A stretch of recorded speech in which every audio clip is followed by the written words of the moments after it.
Every time I think of pigs, you know it makes me smile. They're cute and pink, and oh, won't you think they're all so versatile.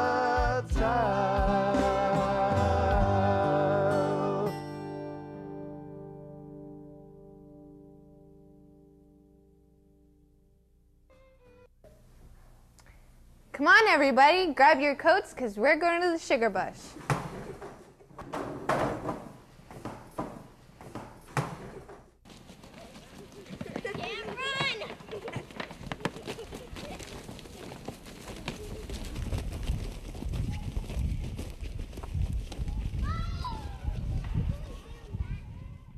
These trees are sugar maples. Without their leaves, they look like they're asleep, but they're actually quite active. Cold nighttime temperatures combined with warm spring-like days causes the sap inside the trees to begin to flow. Can you tell me how the native Canadians first made syrup?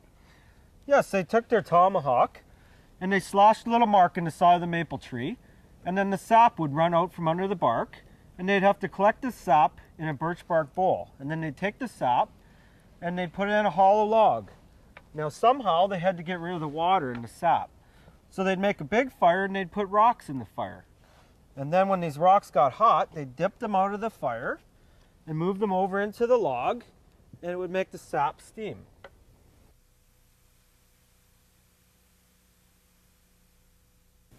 Traditionally, the buckets were used to collect the sap. See, that's where the sap comes out of the tree.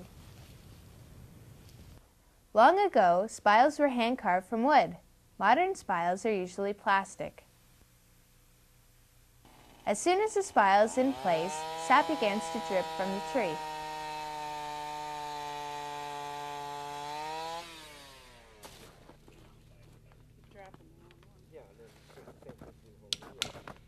Sometimes buckets are attached to collect the sap. They have to be emptied every day. It's a long and hard job, especially when it can require as many as 150 liters of sap to make 3.8 liters of maple syrup. We found out how the native Canadians made syrup. Now can you tell us how the first settlers came to find out about making syrup? The first settlers learned from the natives how to make syrup in the hollow log, but this was too slow, so they decided to use these large cast iron kettles. They would put the sap in the kettles and put a large fire under there and boil the sap that way. To make sap collection easier, some maple syrup producers use plastic tubes which go between the trees and deliver the sap directly to the sugar house.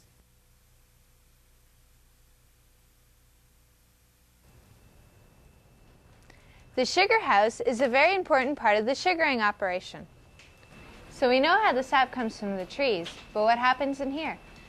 When we bring the sap from the sugar bush and we put it in the large tank outside, it runs through this hose and into the large pan. And there's a wood fire under here which boils the water out of the sap.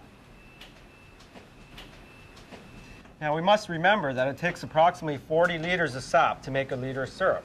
So with this evaporator, as the sap's boiling and gets thicker, it moves into this next pan. And if you look at this pipe here, it runs through this pipe and into a finishing pan. And if you move around over here, we'll see the thermometer.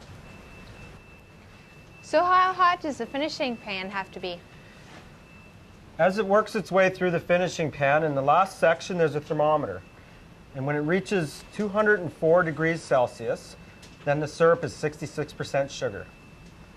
And that is when we open the tap and get syrup out.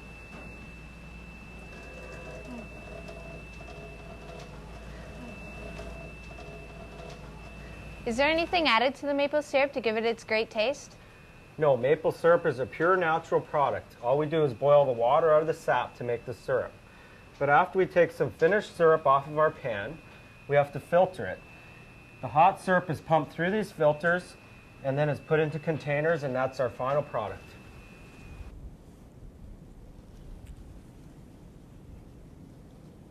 If the syrup is boiled for a longer period of time, it can be used in the making of maple butter, maple sugar, and maple taffy.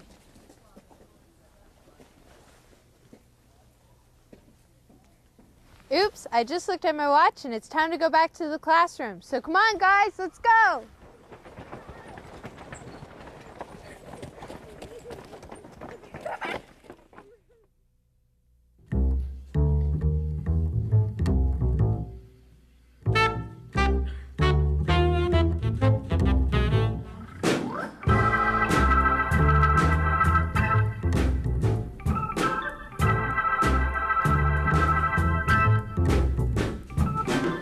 In the woods there's a sugar maple bush, and when spring is getting near, you drill a few holes in the sugar maple tree for the sap that runs so clear. You blow the plastic spiral, that's a tap in the hole, and the sap starts dripping out. When I think about the syrup I'll be pouring on my pancakes, just makes me want to shout. Maple syrup, sweet syrup, maple syrup, sweet syrup.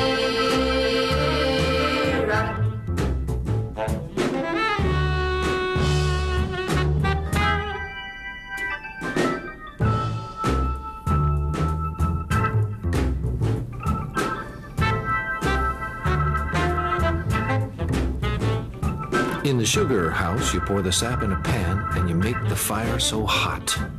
The sap starts boiling and steam evaporates. Maple syrup is what you've got.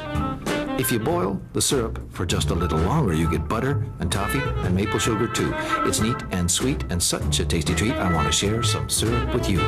Maple syrup, Sweet syrup,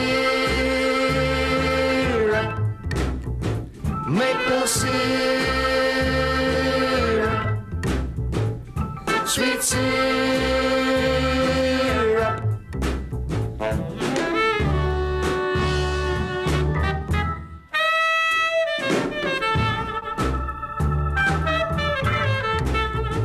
Maple syrup.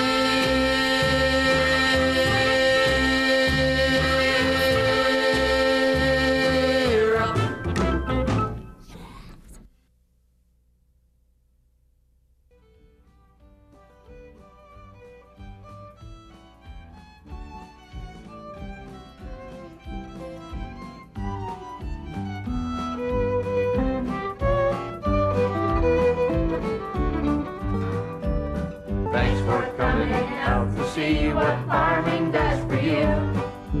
Farmers in Ontario, there's nothing we can't do. Oh, I love living in the country. I like breathing that air. I like going for a nice long walk with the wind blowing in my hair. Swim in a pond, take a walk in the woods. That's the kind of thing that makes me feel real good. I love living in the country, yeah, and I'd like you to come too. So think about us farmers next time you're sitting down to a nice plate of liver and onions. Ew, that's disgusting. Oh, okay. How about beets, Brussels sprouts, and bloodwurst? Come on, give me a break. Okay, how about pizza? Pizza? You mean they got pizza farms? Well, no, they don't have pizza farms. I'll bet they'd make a lot of money if they did. I love living in the country, yeah, and I'd like you to come too.